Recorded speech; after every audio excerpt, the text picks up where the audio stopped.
Hi everyone, Katarina here. Thank you so much for watching my video. In today's tutorial, I'm going to use one of last year's Papercraft Society boxes, which was designed by Phil Martin from Sentimentally Yours, and this was box number 47. It has got a lovely tropical theme to it. Today's video is part of a collaboration for Fancy Fold Craft Challenge, which is run by the lovely Monika aka PaperMona. And the group has 4 other members: Monika from Crafting with Quilling Lady, Christine from Christine's Cards and Things, Jenny from Ginger Ninja Crafts, and myself. I will link to all the videos of the other girls in the description box below. There also is a Facebook group which you can visit and join us in there. It's an open collaboration, so anyone can post their makes in there, and the inspiration has been lovely. So if you do like fun folds and fancy folds, I think this would be a lovely group for you to join, because you can learn so much. Each month we are coming in with a different fun fold, and each of us has some different takes on that certain fun folds. I think it's such a lovely group to be part of. I would love to see you join our lovely Facebook group, and you can also share your makes in there if you wish. I will link to it in the description box below for you. As you could see, I was using my Versamark ink pad to stamp out these images onto this watercolor cardstock, which I got from Craft Stash. The embossing powder I'm using today is the polished silver superfine by Wow. And once I heat set it with my heat tool, you'll see how lovely and shiny they turn. I mean, heat embossing never fails to amaze me. It's something that got me into paper crafting, or card making to say more precisely. It never ever will get old for me, I'd say. It's just something that I love doing, and it's just magic every single time I do this. So you'll see that off camera I stamp and heat emboss these images several more times. I won't use all these flowers and butterflies foliage on my card today, but I will put them back into the box, and anytime I need to make a quick card, I can just reach for those leftover images. Because I'm going for a tropical feel with my card today, I really want these colors to be vibrant. So I'm starting off laying the color from my aqua markers from Spectrum Noir right onto the paper. And then I came in with a little water, and I'm drawing the water from the tip of those petals towards the color, and that will start to blend those colors into that water puddle a little bit. If you do not want your colors to be so strong on your cardstock, then just do what I'm going to do next.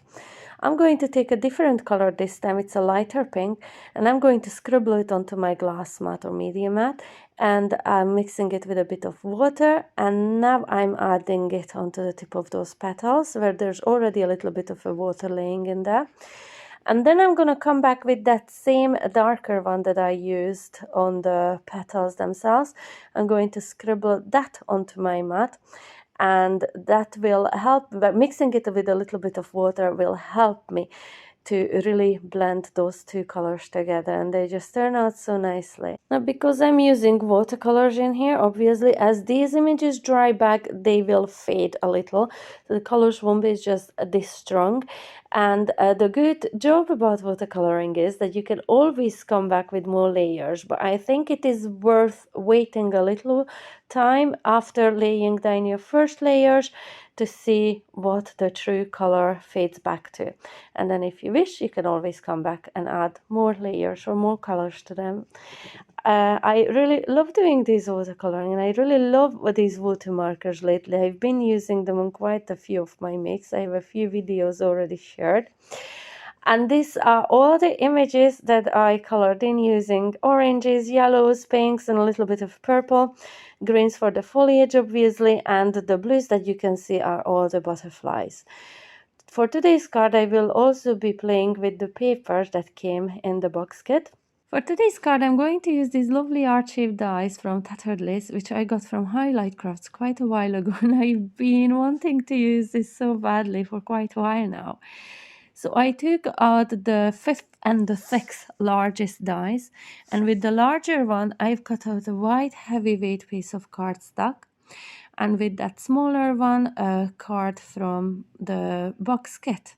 The larger one is 3 3/4 of an inch wide, and this is a measurement that will come handy later on in this video when we are putting our bits and pieces together.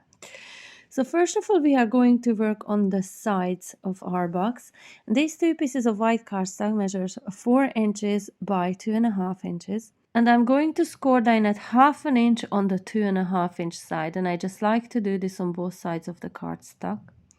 And now on the longer side where there's no score line on, I'm going to mark up from the bottom 2 inches. I just add a little pencil mark, and I'm going to cut from that mark up to the top corner, not taking the 1/2 inch of that tab into consideration. So I'm going to cut from the 2 inch mark up to that corner before the hinge starts. I really hope this makes sense.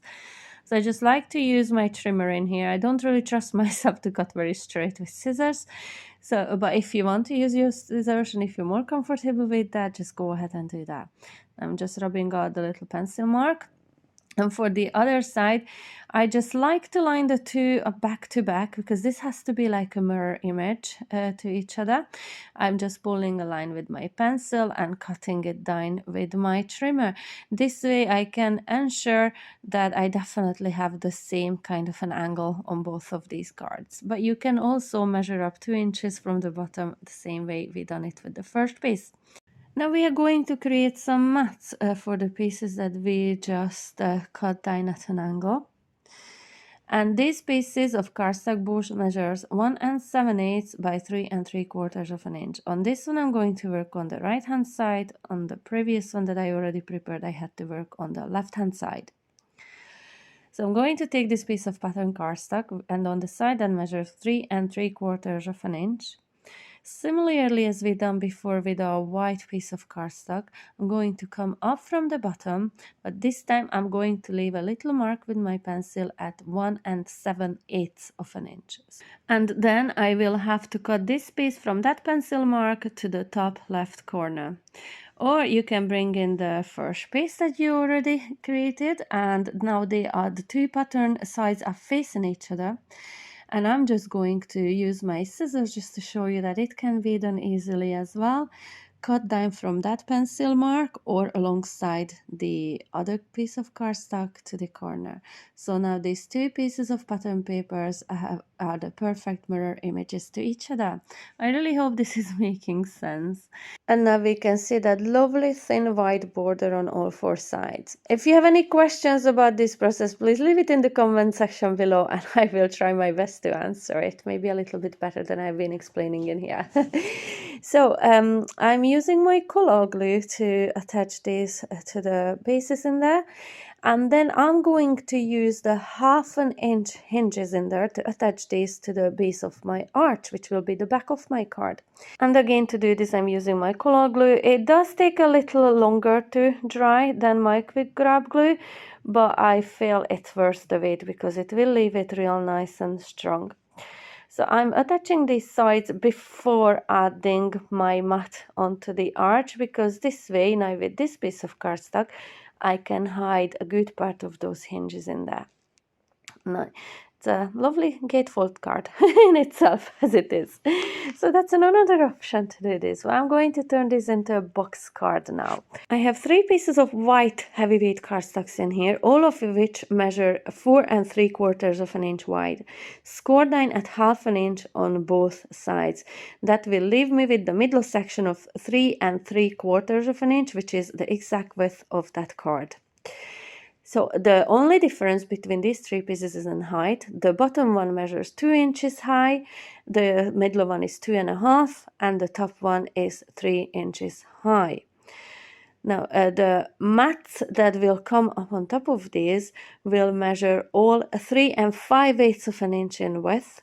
So the top one is 3 5/8 of an inch by 2 7/8. This is 3 5/8 of an inch by 2 3/8, and this one is 3 5/8 of an inch by 1 7/8. Again, I'm just using my color glue to layer these up.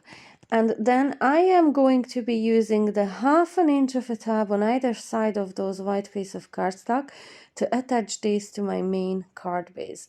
If you ever done pop-up box cards before, you probably know what is coming now. But if you've not made any pop-up box cards before, just keep watching and this will make a lot of sense.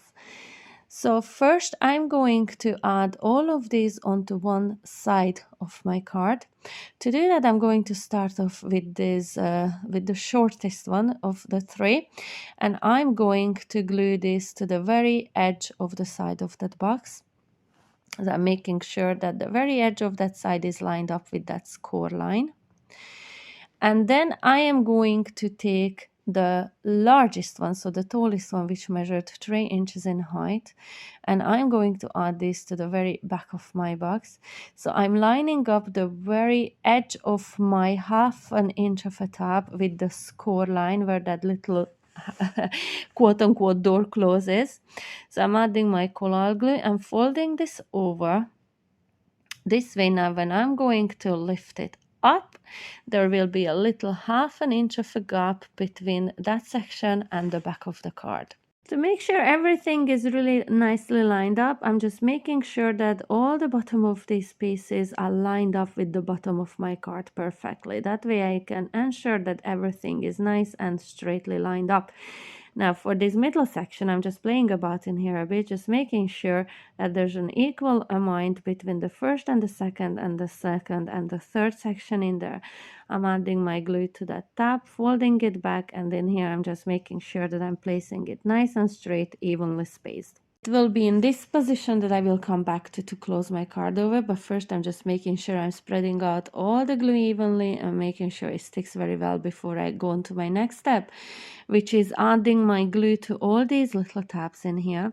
And then I'm gonna take the other side of my box, I'm just going to fold it over. If you lined up everything nicely, then the very edge of that side would line up with that score line on the first part of that box. I really hope this is making sense. Now, if I'd waited long enough for the collal glue to dry, then it would line up, but it moved a little bit. So I'm just going to give this a little minute now to make sure it dries properly, and that way it will fold flat in both directions. And this is the card base ready. We are really down to decorating now. I'm going to bring some of these flowers in, and first I thought I would add some of on acetate strips, but then I decided against. I thought it would be too tall and it just looked a bit odd. So I will bring in acetate strips later in a minute, but just for one of the butterflies.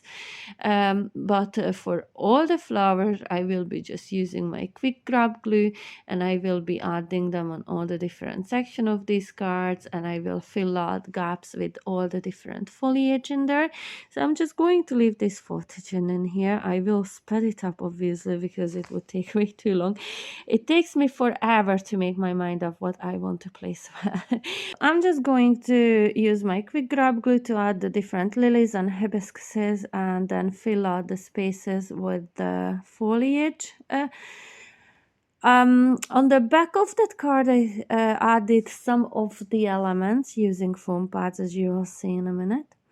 And this is what I will be just showing you how I did that, how I decided, change my mind over and over again, which piece to put where.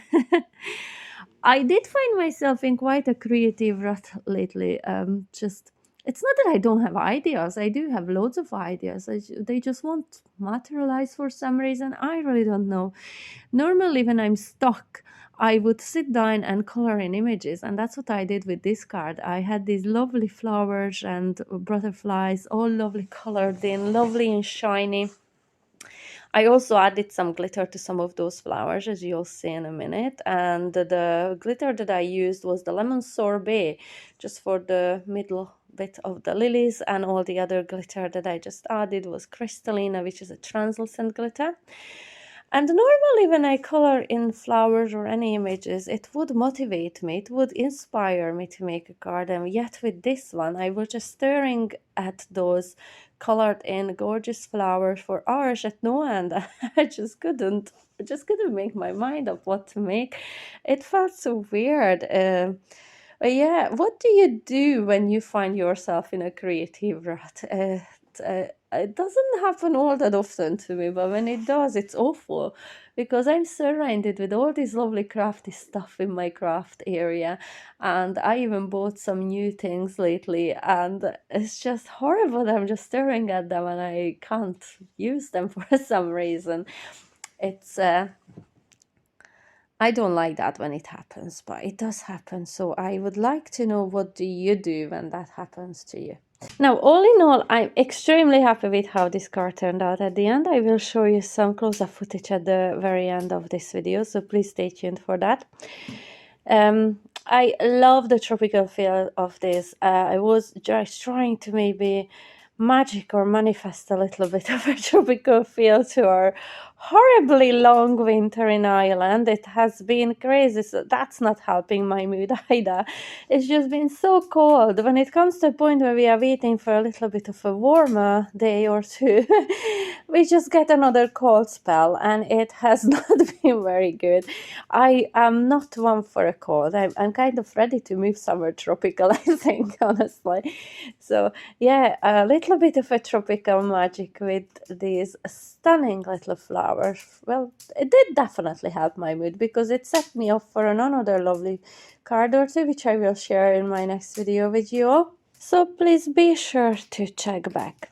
Now I'm deciding between the butterflies in here, and I went with those open wings butterflies. So the other two are kind of like a side view of a butterfly. I decided not to use those on this card, but I will pop these back in my box, and in a future make I will come back and use those as well, and all the other leftover flowers. So I'm taking a piece of acetate, which is roughly about 1/2 inch wide, and I'm just adding double-sided tape to the bottom of it. And I'm going to attach this to behind the very last section in there. And then I'm going to take one of those butterflies, the open wings ones, these ones in here, and I'm just going to add one on that one.